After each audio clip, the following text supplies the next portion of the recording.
कानपुर के ऐतिहासिक green park में गीता जयंती के अवसर पर योगासन व सामूहिक गीता पाठ का हुआ आयोजन। कार्यक्रम का शुभारंभ दीप प्रज्वलन के साथ हुआ। सामूहिक 1 लाख भक्तों द्वारा गीता पाठ शंखनाद के बाद शुरू किया गया। इस मौके पर 300 स्कूलों से पहुंचे 1100 छात्रों ने भी संपूर्ण गीता के 700 श्लोकों का पाठ किया और बिठूर इस्कॉन मंदिर से आए काफी संख्या में भी भक्त रहे मौजूद।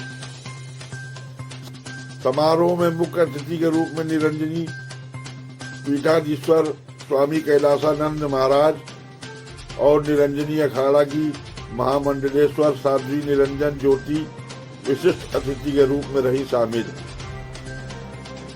महाभारत में श्री कृष्ण का रोल निभाने वाले नीतीश भारद्वाज ने अपने विचार रखते हुए कहा कि हिंदू समाज को संगठित होना होगा। कुरुक्षेत्र जैसी परिस्थिति है, उससे हम लड़ नहीं पाएंगे। इस अवसर पर सुरक्षा के इंतजाम भी काफी अच्छे रहे। पुलिस कमिश्नरेट कानपुर के पुलिस आयुक्त बीपी योगदंड व संयुक्त पुलिस आयुक्त आनंद प्रकाश तिवारी के निर्देशन में अपर पुलिस उपायुक्त प्रज्ञान बसंत लाल, एसीपी LIU सूर्य प्रकाश के नेतृत्व में ग्रीन पार्क व आसपास रखी गई नजर। पुलिस उपायुक्त पूर्वी शिवाजी, अपर पुलिस उपायुक्त मनीष चंद्र सोनकर के नेतृत्व में चप्पे चप्पे पर पुलिस रही तैनात। सीपी सूर्य प्रकाश के नेतृत्व में सादी वर्दी में अराजक तत्वों पर भी रखी गई नजर। इस अवसर पर भारी संख्या में लोग रहे मौजूद।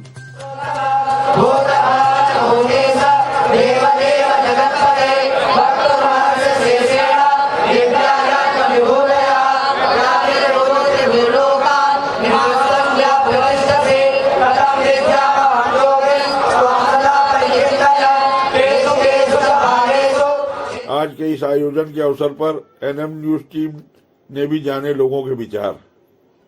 आइए सुनते हैं। ग्रीन पार्क कानपुर में गीता जयंती के पाठ का आयोजन था। इस वक्त हम ग्रीन पार्क कानपुर स्टेडियम में मौजूद हैं। आइए यहाँ पर जो लोग सहभागिता कर रहे हैं उनके बारे में विचार जानते हैं। आपका नाम क्या है? देवेंद्र नाथ द्विवेदी। आप कहाँ से हैं? बंगाली माल शिवालय से आए हैं। श्री कृष्ण ने जो भगवत गीता में अर्जुन को जो उपदेश दिया था, जो बातें उन्होंने बताई थी, आज के इस परिवेश में, इस माहौल में श्रीमद् भगवत गीता किस तरह से प्रासंगिक है? आज के दिन प्रभु ने गीता का उपदेश दिया था। मोक्षदायिनी एकादशी बोलते हैं। माघ शुक्ल पक्ष की एक रविवार को एकादशी भगवान ने दिया था और जिससे हमारा समाज एकजुट रहे और सत्य अहिंसा पे प्रभु ने अपना उपदेश दिया था। श्रीमद् भागवत गीता का पाठ करती होंगी, जाहिर सी बात है तभी यहाँ पर आप मौजूद हैं। और अगर करती हैं तो आपको इससे क्या शिक्षा मिलती है? बहुत अच्छी शिक्षा मिलती है। श्री कृष्ण जी के बारे में कुछ कहना चाहेंगे, उपदेश के बारे में? योगेश मंदिर।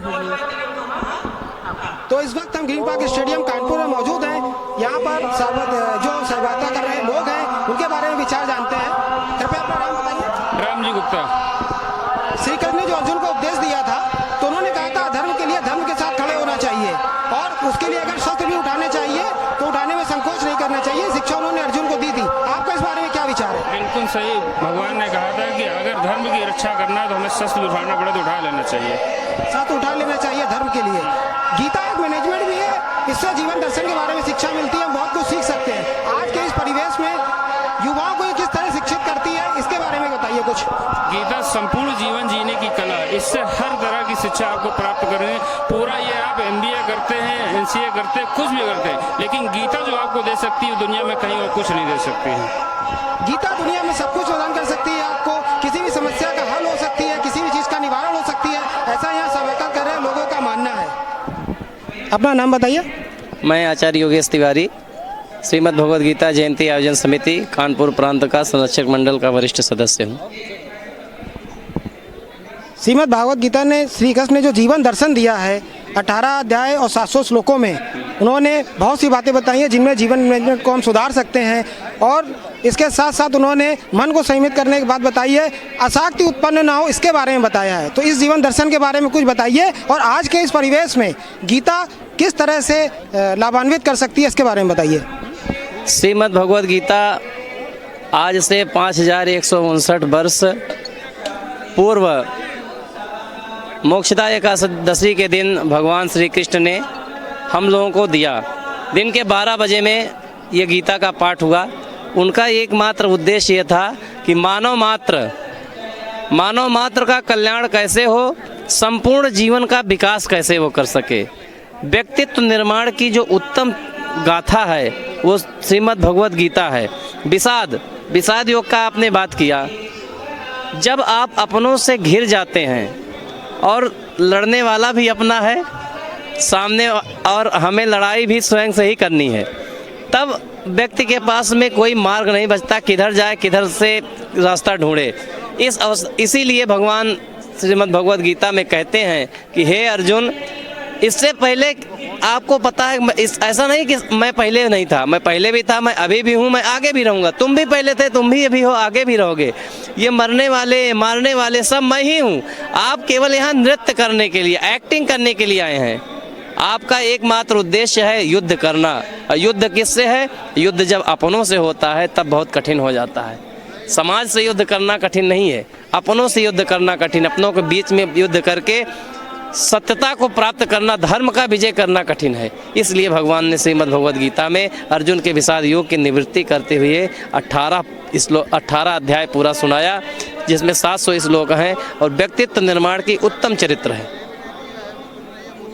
मैं चंदन राय गर्ग हूँ, समाज सेवी हूँ और समाज के बीच में लगातार काम करते हुए आज जो यहाँ का आयोजन है गीता जयंती के ऊपर देख रहा हूँ, इससे एक भावना जरूर निकल करके आई कि इस तरह की जो भागवत गीता या भागवत कथाएं होती है शहर में, उसके लिए ग्रीन पार्क को निःशुल्क उपलब्ध कराया जाना चाहिए। आयोजक करोड़ों रुपए खर्च करते हैं। अगर शासन प्रशासन इस ग्रीन पार्क को फ्री में उपलब्ध कराए तो शायद शहर के मध्य में एक बहुत बड़ा आयोजन साल में 3-4 बार होता जो है वो बहुत अच्छी अपने रूप में खेरता हुआ जाएगा और लोगों के बीच में अपना फैलाव करेगा। ये बात तो आपकी सही है, लेकिन अक्सर ये देखा जाता है कि धर्म अध्यात्म के कार्यक्रमों में शुल्क लिया जाता है, तो ये चलन तेजी से बढ़ रहा है, तो क्या ये उचित है? ये पूर्णतः अनुचित है और ये नहीं होना चाहिए।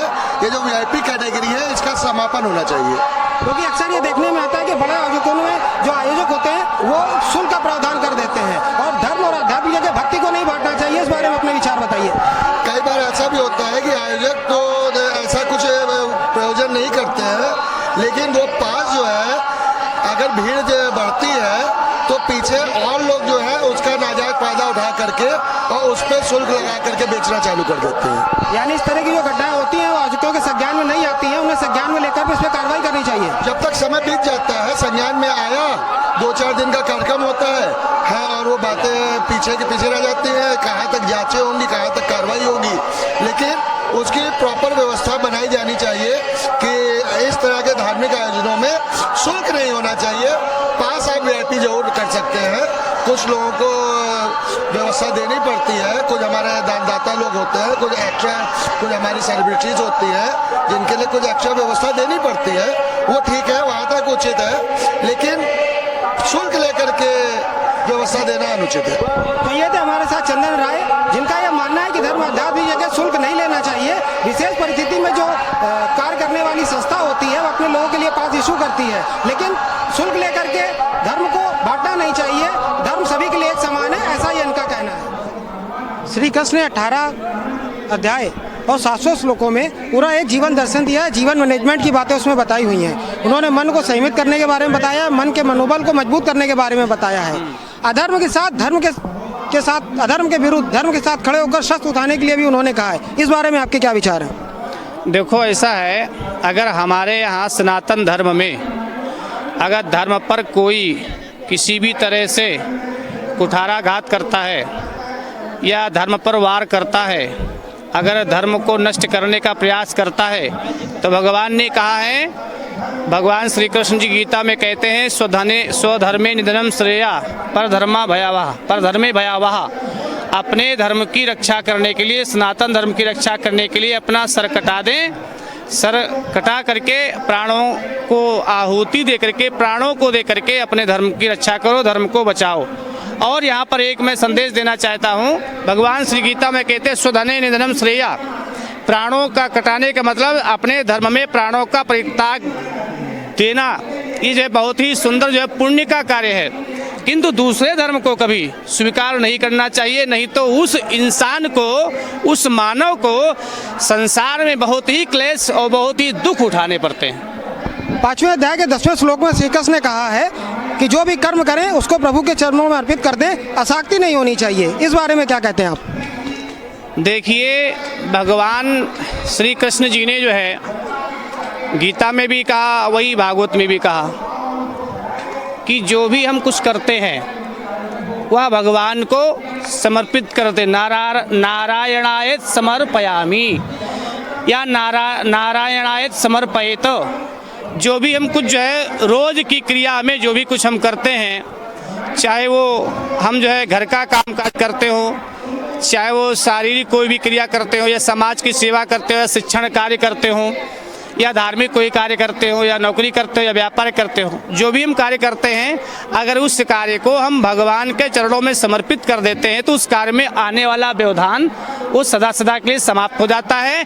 साथ साथ उसमें जो अहंकार हो जाता है, इंसान को जो अहंकार होता है कि नहीं हम बहुत बड़े ज्ञानी हैं, हम बहुत बड़े जो है किसान हैं, और हम बहुत बड़े आचार्य हैं, या हम बहुत बड़े व्यापारी हैं, जो अहंकार इंसान में जो आ जाता है ज्ञान का या व्यापार का या स्वरूप का या ताकत का, वो भगवान को जब आप अपना जो है कार्य समर्पित कर देते हैं, यद्यत करोमि, जो भी हम कार्य करते हैं वो आप परमात्मा को समर्पित कर देते हैं, तो उसका जो अहंकार मेरे जीवन का है वो सदा सदा के लिए जो है समाप्त हो जाता है, और उस काम में किसी प्रकार की कोई समस्या नहीं आती।